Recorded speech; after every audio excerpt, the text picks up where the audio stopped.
into two silos. Is it about the health of the FRS system and doing things that make it healthy ongoing? Or is it about budget cuts? Are we trying to generate $3.5 billion in revenue to balance the budget, and part of that coming from a pension system? To me, two separate issues.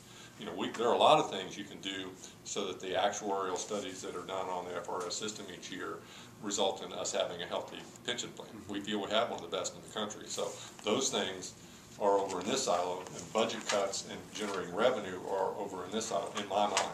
So things that we've talked about that for the health of the system are things like vesting.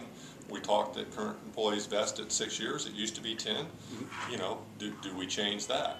We're even open to some of the multipliers, whether it's for high risk multipliers or whether it's elected official multipliers. Those things have been adjusted over the years, and those are on the table. The drop program was debated and discussed. The use of overtime pay for calculating your high five are things that we talked about as being maybe not, maybe a little over generous at this point. So, and vacation. Yeah.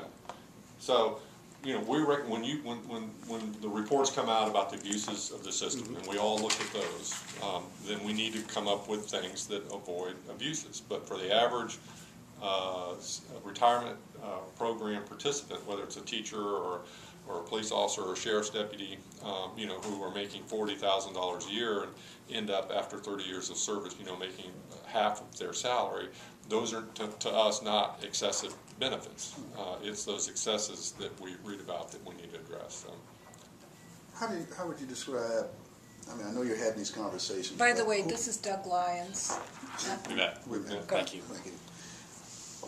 I'm just I'm trying to gauge the response to these conversations from the governor's office, from what you hear from Jeremy Ring's office, since it's in his committee. What responses are you getting to the suggestions that you're making? Well, we try to sift through this national focus on public benefits or public union issues and these things that are playing out in Wisconsin and other areas, and I guess what we're trying to have is a dialogue that gets past the emotion or the politics of the issue and down to what is fair and equitable for the participants in the program and for the counties that have to pay the contribution rates. Jeremy seems to, the bill has moderated over the committee meetings. We're down to, what I'm hearing is, if there's going to be a contribution rate 2% or less, that some of the other provisions would be going forward, would be prospective.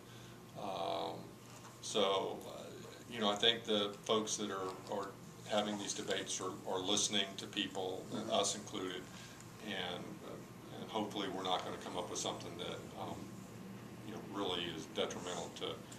We think we have a good plan in Florida. Some of them are around the country are not in good financial shape. We think ours is. I think ours is one of the healthier ones. Right. How's the governor's office responding to it? We don't have a lot of discussion with the governor right now. So really, we talk to him all the time. Do you really? That's what we hear. Yeah. He's going to be down in Miami. We hear. Yes, this I'm week. going to be with him next week. It's going to be interesting. I'm just looking forward to it with glee. I bet you are. I hear the president's going to be here, and Congressman Micah. The president's going to be here Friday. So should be some interesting back and forth, but.